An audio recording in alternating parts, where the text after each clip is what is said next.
ما سألتش نفسك ازاي ممكن رسم القلب يكون بيديك كل المعلومات دي عن حالة القلب؟ طب هو ايه انواع رسم القلب؟ هو في حاجات تانية غير رسم القلب اللي احنا بنعمله كل يوم ده؟ كمل معانا الفيديو للآخر علشان تجاوب على أسئلتك دي كلها. وأهلا بيك في البيمارستان.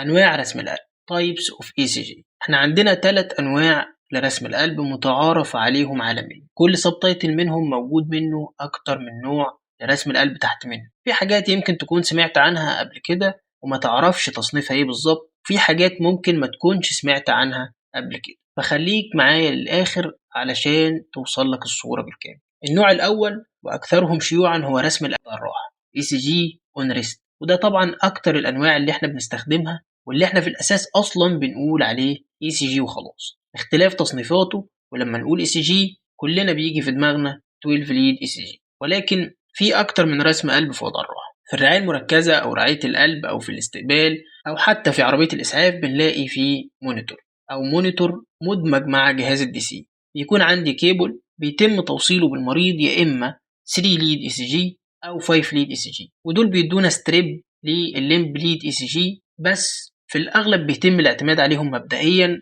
لغاية ما نعمل اي سي جي علشان نأكد اللي ظهر على شاشة المونيتور. تاني حاجة وده الأهم، ال 12 ليد اي سي جي، وده طبعا هو موضوع اصلا السلسله بتاعتنا واللي احنا نقصده بالشرح، واللي هنكمل ونستفيض في اخر الفيديو عن طريقه توصيله بالظبط. في الفيديوهات الجايه هنتكلم عن طريقه قرايه الاي سي جي خطوه بخطوه. ممكن يطلب منك تعمل 12 ليد اي سي جي على الناحيه اليمين فيكون معاك رايت سايد 12 ليد اي سي جي، او على الظهر فيكون معاك posterior 12 ليد اي سي جي. وده طبعا لو في حاله الام اي مثلا موجوده في البوستيريور على الناحية الرايت فمحتاجين فيو أوسع للقلب، فبنعمل اي سي جي على الناحية الرايت. وفي طريقة بتجمع معايا الستاندرد اي سي جي العادي اللي احنا بنوصله والتوصيلة اللي على اليمين، التوصيلة اللي على الظهر البوستيريور في نفس الوقت، ولكن بكابل مختلف شوية، تتسمى ال 15 ليد اي سي جي، ودي بتدي فيو كامل للقلب من جميع الجهات. وهنوضح برضو ازاي بنوصل كل طريقة منهم، فتابع معايا للنهاية لأنه وارد جدا في أي وقت يطلب منك حاجة فيهم، فأنا مش عايزك تبلم وتقف وتقول معرفش. عندنا كمان واحد من التقنيات اللي في وضع الراحة هي السيجنال افريج الكترو كارديوجرام، ودي بيتم فيها توصيل المريض لمدة زمنية معينة، مثلا يعني يمكن 20 دقيقة، وخلال المدة دي بيتشاف كويس الأريزما اللي بتحصل للمريض، علشان الرسم القلب العادي ممكن يكون مش قادر يحددها. نراجع ببساطة كده أنواع الاي سي جي في وضع الراحة. عندي 3 وال5 ليد اي سي جي، 12 ليد اي سي جي، والرايت سايد 12 ليد اي سي جي، والبوستيريور ليد اي سي جي، وال15 ليد اي سي جي، والسيجنال افريج اي سي جي. كده تمام. نيجي للنوع الثاني من رسم القلب وهو رسم القلب في وضع المجهود، او اللي احنا بنسميه رسم القلب بالمجهود الستريس اي سي جي. وده في منه كاردياك ستريس تيست اللي هو رسم القلب بالمجهود، وفي حاجة تانية هي السي بي اي تي او الكارديو بالمونري اكسرسايز تيست، وده زي اللي بنعمله للاعيبة الكورة مثلا.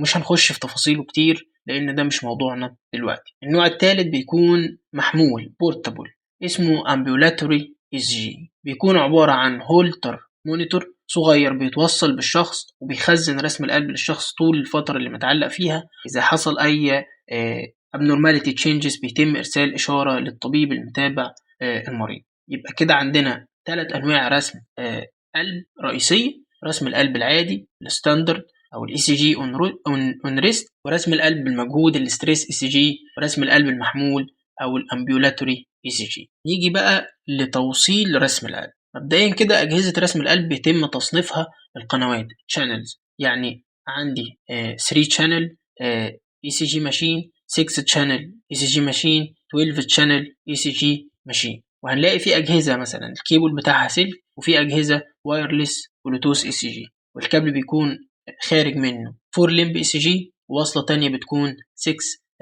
شيست ليد، يعني الكابل بتاعنا عبارة عن 10 ليد طالعين. في الكابل بتاع ال 15 ليد اي سي جي ده بيكون فيه الأربعة لمب ليد موجودين زي ما هم، ومكان السكس شيست ليد بيكون فيه 9 شيست ليد، وده اللي هنشوفه بعد شوية. طريقة توصيل ال 12 ليد اي سي جي: أول حاجة هنحضر المريض، هنطمن المريض ونخليه ينام في وضع مريح على ظهره سوباين بوزيشن، وهنخلي المريض يكشف منطقة الصدر تماما ويشيل أي حاجة معدنية معاه، الموبايل، الفلوس، الفضة، المفاتيح، الحزام، لو في اكسسوارز، كل ده بيتشال، وبنحط جل على أماكن النبض في الإيدين والرجلين، وبنوصل الجهاز. الأماكن اللي هنحط عليها التوصيلات بتاعت الجهاز، هنوصل الإيدين والرجلين بالليمب ليد الأول. عندي 4 ألوان: أحمر، أصفر، أسود، أخضر. الإيد اليمين رايت ار، الإيد الشمال ليفت ار،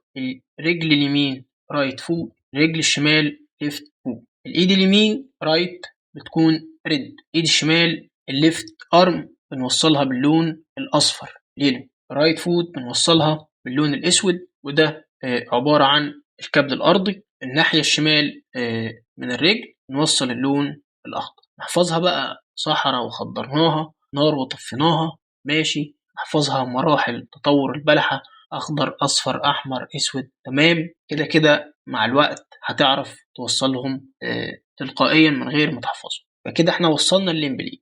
خش بقى على الشيست ليد، وعددهم 6. بس طبعا قبل ما نوصلهم هنمسح العرق كويس جدا. لو في شعر كثيف هنعرف الحالة علشان نشيله، وده لازم يتشال. الجل مش هيحل المشكلة، بل بالعكس ممكن يعمل تشويش في الرسم، يديك تشخيص خاطئ، وبعدين نبقى محلناش المشكلة ودخلنا العيان في مشكلة أكبر، ويكون diagnosis error. من V1 لغاية V6، والV هي اختصار للفيكتور أو بمعنى ناقل أو موصل. V1 بنحطها على الصدر بين الضلع الرابع والخامس في الفور انتركوستال سبيس من الجانب الأيمن من عظمة القص. والV1 هو الشيست ليد الوحيدة اللي بنحطها في الناحية اليمين. V2 بنحطها ما بين الضلع الرابع والخامس في الفورس انتركوستال سبيس، ولكن في الناحية الشمال من عظمة القص. من هنا ورايح اللي جاي كله في الجنب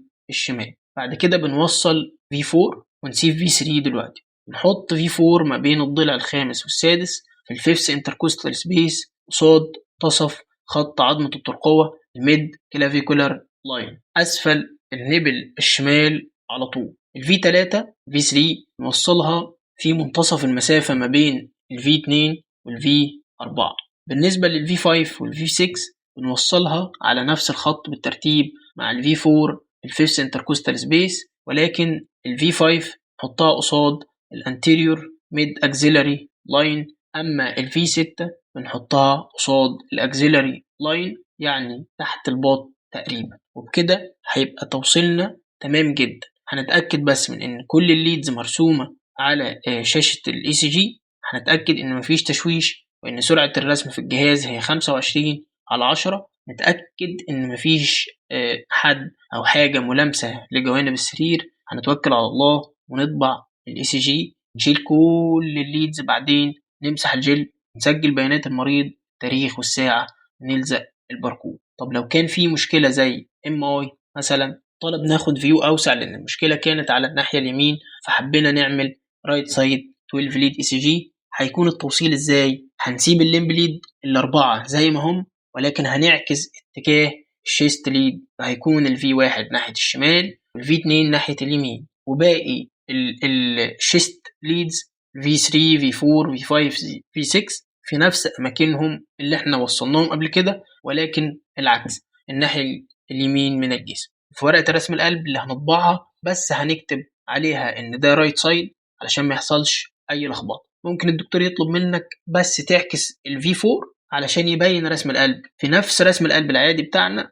هنوضح بس على الفي 4 في الورقه ونكتب رايت او نزود لها حرف الار علشان نميز. البوستيريور اي سي جي هو نفسه ولكن على الظهر، وده مش بيطلب كتير جدا، فخلونا ننقل على ال 15 ليد اي سي جي لان هو مختلف شويه والكابل كمان بتاعه مختلف.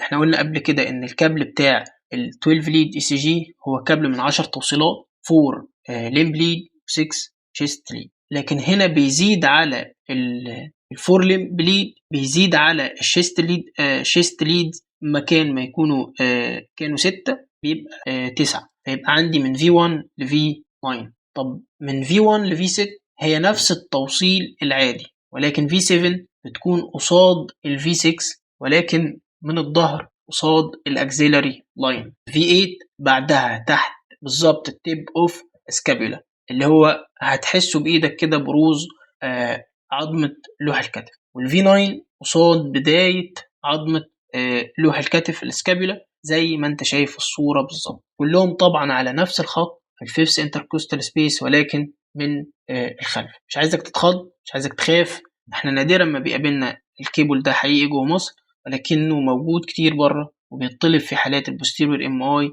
فكان لازم تاخد عنه فكرة مهمة معانا هنا. طيب نرجع تاني للستاندرد 12 ليد اي سي جي. خلاص وصلنا وتمام. تعالى بقى كده نفصص شوية الليمب ليد دي، ولا انت مش فاضي؟ معلش فضالي كده بس، احنا خلاص بنخلص. عايز نتخيل شخص مرسوم قدامنا ورجله مقطوعة مش محتاجينها. هنلاقي ان الليد الاول ليد 1 بيوصل البوس ابر ليمب، بعدين الرايت ابر ليمب بنوصلها بالليفت لور ليمب، فبيكون معايا ده ليد 2. نقفل المثلث بالليفت ابر ليمب لما نوصله بالليفت لور ليمب، وده اسمه ليد 3. الثلاثة دول اسمهم بايبولر ليد. ليه بايبولر؟ لانهم موصلين طرفين ببعض، او اسمهم ستاندرد ليدز. هم الليدز الرئيسيين. بس ليه برضو هم الرئيسيين؟ لان القلب بالظبط في النص، 3 محاوطين القلب من كل الاتجاهات، وفي 3 بيوصلوا الاطراف، الاي في ال والاي في ار والاي في اف.